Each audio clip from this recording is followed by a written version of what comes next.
경제 소식을 빠르게 전달해 드립니다. 오늘 굿모닝 경제는 이인철 참 좋은 경제연구소장과 함께하겠습니다. 소장님 어서 오세요. 어서 오세요. 네, 지금 지난달 소비자 물가가 전년 같은 달보다 7.7% 상승을 했습니다. 물가가 조금 잡히는 듯한 느낌이 드는데 상승폭이 지금 올해 최소로 줄어든 거죠? 그렇습니다. 역시 이제 물가에 대한 관심은 이 중간 선거를 압도합니다. 네. 뉴욕 증시가 거의 안도 랠리를 펼치고 있는데요. 나스닥 지수는 7%가 넘게 올랐습니다. 네. 거의 뭐 수직 상승했다라고 볼 수 있는데 CPI가 발표되자마자 개장하자마자 뭐 5% 넘는 급등세로 출발을 했거든요. 네. 도대체 물가가 어떻게 나왔냐를 좀 들여다보면 물론 이 CPI도 중요하지만 지난달 근원 소비자 물가가 상당히 중요하거든요. 네. 물론 CPI 역시 7월에 7.7%입니다. 예상치 7.9에서 8% 선이었거든요. 근데 7자 밑으로 9보다도 훨씬 더 낮아졌고 또 변동성이 큰 에너지 식업료를 제외한 근원 물가 지수는 9월에도 6.6%로 40년 만에 최악이었습니다. 네. 근데 이게 6.3%까지 떨어졌습니다. 자, 이렇게 되니까 시장에서는 연준이 금리 인상 속도 조절에 돌입할 수 있겠다라는 안도 랠리를 펼칠 수 있는 근거가 됐는데요. 사실 돌이켜보면 미국은 물가를 잡기 위해서 조금 늦게 금리 인상을 시작을 했어요. 네. 올 3월부터 제로 수준이던 그 기준금리를 지금 특히나 6월부터는 뭐 4연속 자이언트 스텝을 강행할 정도로 상당히 물가 잡기에 혈안이 돼 있었는데 파월 의장이 지난번 FOMC에서 뭐라고 얘기했느냐, 기준금리 속도 조절 가능성을 언급하면서도 최종 금리 수준이 이전의 예측치보다도 한 단계 더 높아질 수 있다라고 경고를 했거든요. 네. 그리고 이제 그동안 꺾이지 않았던 이제 근원 물가 지수가 예상보다 더 하락하다 보니까 네. 이렇게 되면 연준의 금리 인상 속도 조절 가능성에 대해서 굉장히 좀 기대감이 커지고 있는 거고, 다만 지금도 7.7이에요. 이제 연준의 물가 관리 목표치는 2%예요. 2% 될 때까지 금리 안 내리겠다라고 공언을 해버렸단 말이에요. 네. 자, 그러다 보니까 필요한 모든 조치를 취하겠다. 이제 물가 안정 의지는 매번 드러낼 수밖에 없는데 이제 추세선이 중요해졌어요. 10월에 7%까지 내려왔으니까 그동안 우리가 걱정했던 건 뭐냐?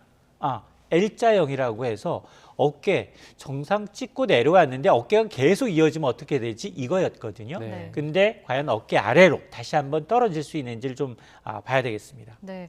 금리 인상 이제 속도 조절에 들어갈 수 있다라고 얘기해 주셨는데 그러면 이제 다음 달에 금리를 0.5%포인트 정도 올릴 거란 전망이 더 이제 많아지고 있는 건가요? 맞습니다. 물가 꺾일 것이라는 기대감 때문에 바로 채권 가격 떨어졌고요. 달러화 가치가 떨어졌어요. 저 달러화 인덱스가 110에서 머물렀었는데 이게 한 20년 내 최고 수준이거든요. 네. 107까지 떨어졌어요. 네. 하루 만에. 여기다가 뉴욕 증시 급등 출발했는데 지금 CPI 발표 전후에 이 금리 예측 사이트인 패드워치의 전망이 달라집니다. 12월에 이제 자이언트 스텝 가능성은 상당히 줄어들었고요. 빅스텝 가능성은 더 높아졌는데 하루 만에 빅스텝 가능성은 전날 56%에서 80%까지 뛰었어요. 네. 그러니까 우리가 걱정했던 건 연말에 다시 한번 5연속 자이언트 스텝을 가게 되면 기준금리 상단이 4.75%까지 높아질 수 있거든요. 네. 근데 이 얘기는 올 연말은 4.5 수준에서 마무리할 수 있다라는 얘기고, 반면에 자이언트 스텝 가능성은 종전에 43%였어요. 그게 19%까지 낮아졌습니다. 그리고도 이제 내년이 걱정인데요. 내년에 그러면 어떻게 될 거냐?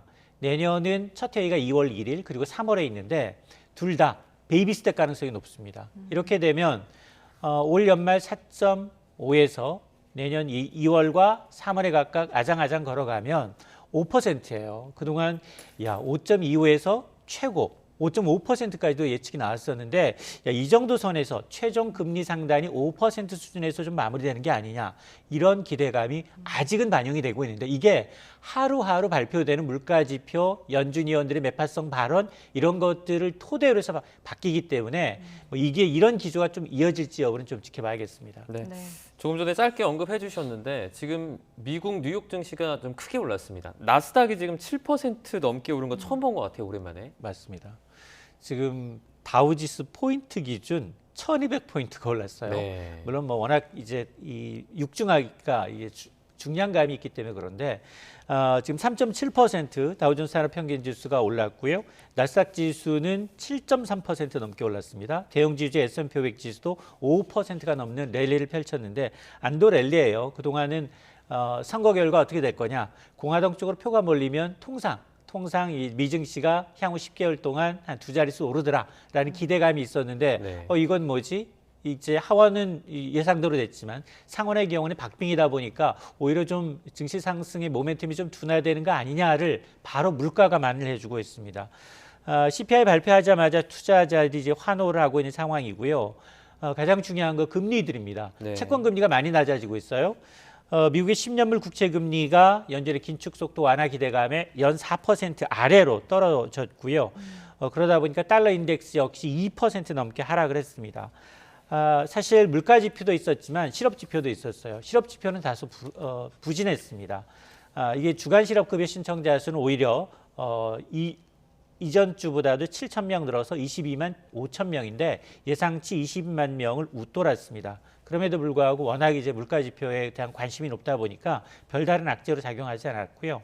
또 유럽 증시도 많이 올랐습니다. 유럽 증시도 사실 미증시에 대한 의존성이 상당히 높아졌어요. 네. 특히 닥스 독일의 닥스 지수는 3% 넘게 올랐고요. 그리고 영국과 프랑스 역시 2% 내외로 올랐는데 국제 유가도 소폭 올랐습니다.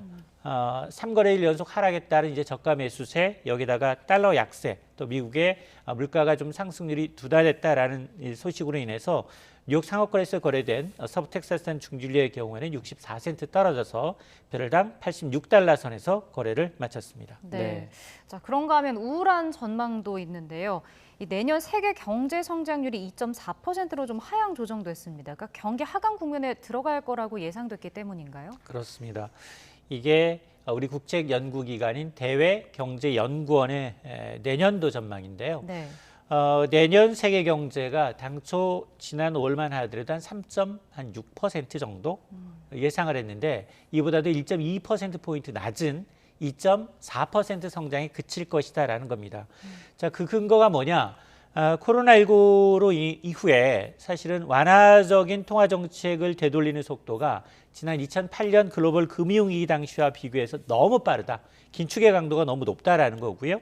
또 하나가 글로벌 공급망 이제 위기까지 겹치다 보니까 실물 경기 침체가 너무 빠르게 나타나고 있다라는 겁니다. 네. 자, 그러면서 미국, 유로존, 영국 내년에 거의 제로 수준의 성장을 예측하고 있습니다.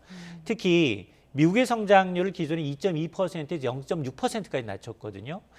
IMF의 경우에도 비슷하지만 IMF의 내년 경제 전망은 유로존은 제로 성장이지만 미국은 1% 정도는 성장합니다였거든요. 네. 근데 대외경제연구원은 그보다도 더 안 좋을 것으로 보고 있고 특히나 EU는 제로, 영국은 마이너스 성장을 예상을 하고 있습니다. 네.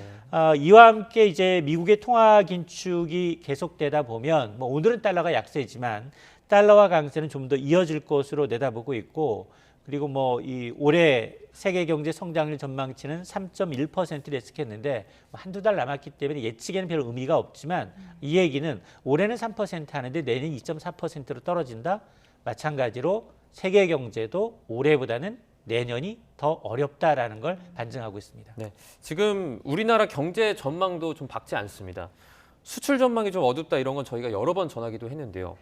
내년에 국내 경제 성장률 1.8%에 머물 것이다. 이런 전망이 나왔어요. 맞습니다. 이제 경제 전망을 누가 발표하느냐의 주체를 좀 봐야 돼요. 네. 경제 전망은 사실은 정부, 한은이 가장 좀 장밋빛으로 보고요. 그다음에 국책연구기관이 그와 거의 보조를 같이 해요. 네. 근데 KDI예요.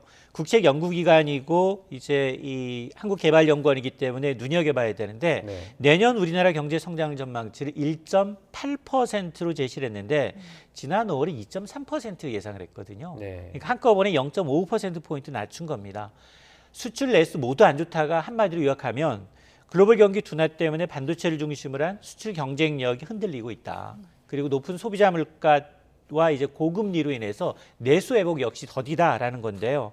자, 이러다 보니까 우리 경제가 지금 이 경기 둔화 국면에 진입할 것이다. 경기 침체는 아니에요. 침체는 아니고 2분기 연속 이제 마이너스 성장은 아니지만 그럼에도 불구하고 꺾인다라는 얘기고요. 우리나라의 이제 잠재 성장률을 한국은행은 한 2%로 보고 있거든요. 근데 국책 연구기관이 지금 내년 우리나라의 성장률 전망치를 1%로 제시를 했어요. 상당히 이례적입니다. 우리가 이제 물가 같은 모든 요인을 제외하고 일회성 요인을 제외하고 최대한 낼 수 있는 성적표, 이걸 잠재 성장률이라고 하는데 실질 성장률이 잠재 성장률을 밑돈 건 몇 번 안 돼. 손가락 안에 듭니다. 뭐 IMF 외환위기, 글로벌 금융위기, 그리고 코로나 사태. 뭐 이전으로 올라가면 물론 올 시쿠도 있습니다만 그걸 제외하고 내년 한국 경제가 정말로 심각한 복합위기에 직면할 수 있다라는 걸 예측하는 대목이고 내년 소비자 물가 전망치가 3.2%로 올려잡았어요. 네. 이 얘기는 성장은 1%인데 물가는 3%? 마찬가지예요. 올해하고 비슷한 수준의 지금 굉장히 어려움이, 고통이 좀 심해질 수 있다는 걸 암시하는 대목이고 그러면서도 통화정책에 대해서 제언을 하고 있습니다. 네. 지금처럼 한국은행이 가파르게 금리를 올리면 내수가 더 빨리 위축될 수 있다는 겁니다. 그러면서 고물가에 대응하는 과정에서 당연히 당분간 기준금리 인상 기조는 유지해야 되겠지만 그럼에도 불구하고 경기가 지나치게 위축되지 않도록 인상 속도는 완만하게 해야 된다라는 건데요. 자, 이러다 보니까 지금 경제성장률 전망치 발표 안 한 곳이 두 곳 있어요. 정부하고 한은이에요. 네. 정부는 지난 이제 6월에 내년도 이제 우리나라의 성장률 전망치 2.5%로 제시했거든요. 지금 2% 예측치가 거의 사라졌어요. 그렇기 때문에 아마 낮출 것으로 보이고 한국은행은 2.1%로 제시를 했지만 이 역시 전망치는 낮아질 것으로 보입니다. 네. 자, 이번엔 부동산 시장도 좀 살펴보겠습니다. 서울 아파트 값이 이번 주에 역대 최대 폭으로 하락했는데 이게 수도권 그리고 전국 아파트 매매 전세값도 최대 하락폭을 보였다고요? 그렇습니다. 매주 얘기하는 것 같아요.